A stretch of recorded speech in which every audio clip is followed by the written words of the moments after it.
Alright guys, what's going on? Welcome in. So look, in this one I really wanted to address all of these Sam Darnold rumors that have been really surfacing since Robert Saleh was hired 2 days ago here, because there's been a lot, right? There's been a lot of speculation about the position, trading down, keeping Sam, starting fresh with Zach Wilson, Justin Fields. There's been, there's a million different avenues that the Jets can travel down, but I feel like it's been a really hot topic ever since Adam Schefter came out literally under 2 hours after Robert Saleh officially got announced. And he came on the air with a lot of conviction, saying he believes that the Jets are going to be sticking with Sam and that he expects Sam Darnold to be the team's starting quarterback in 2021. I mean, man, he was saying a lot, right? Joe Douglas fully believes in Darnold. Robert Saleh fully believes in Darnold. And that really the overall perception is that Sam Darnold will be the future of this team moving forward, right? He's the franchise guy. He had such a calm and confident demeanor about him in his delivery, it made Jets fans double take at the situation. Like, whoa, what the hell? We already have the answer to this monumental decision, and Saleh hasn't even been the coach for a day, and we already have the answer in January? The whole situation was odd. It was strange. Schefter didn't report anything. That's, I guess, just what he believes or what he expects. So just an extremely perplexing situation to say the least. I mean, I can't speak for everybody here, but for me, it hit me out of nowhere. Like, I wasn't expecting that at all, right? And then to add a little bit of more crazy to the pod, Chris Mortensen comes out literally 10 minutes ago here, 15 minutes ago, and essentially refutes what Schefter said, and that the Jets are going to do their due diligence and they're going to explore every avenue, keeping Sam, trading down, selecting a guy at 2, looking at potential options in the draft and, free agency and whatnot. Mortensen, who works with Schefter, essentially refutes that. And, that just, throws a wrench into the mix. Like, whoa, what the heck's going on here? And look, my reaction to the Mortensen news was that's how it should be. It's the middle of January. The Jets offense last season was a laughing stock. I don't want us to come up with the answer in one day.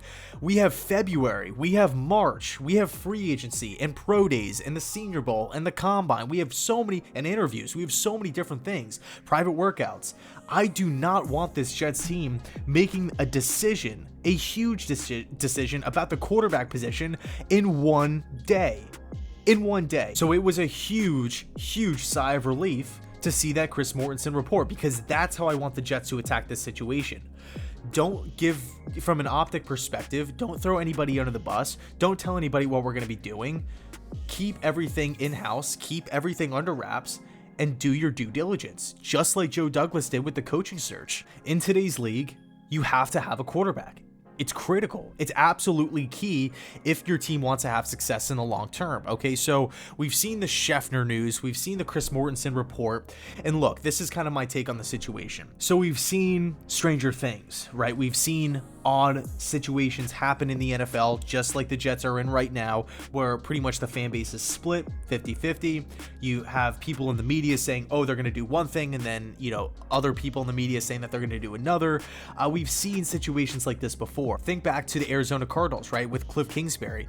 They hire Steve Wilks, they draft Josh Rosen, they fire Steve Wilks, they hire Cliff Kingsbury, they keep the same GM in all of this as well, Steve Keim. Once Cliff was hired, the expectation was he's going to turn Josh into this air raid style of quarterback. He's going to dish out the ball, complete a lot of passes, put the ball in play.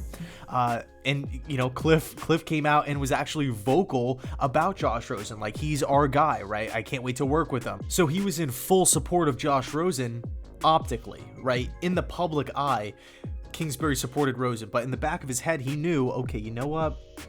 There's a guy coming out, Kyler Murray. He's a perfect fit for my offense, for what I want to do on the offensive side of the football, right? What I did at Texas Tech. I have a lot of innovative ideas. I feel like they're going to translate. I need a mobile quarterback with a quick release, a guy who's shifty, who can move around. Let me go get Kyler Murray. We just so happen to have the first overall pick. He's going to be on the board. He's not going to the MLB. Let's make this happen. They traded Rosen to Miami. Okay, we've seen stuff like this before.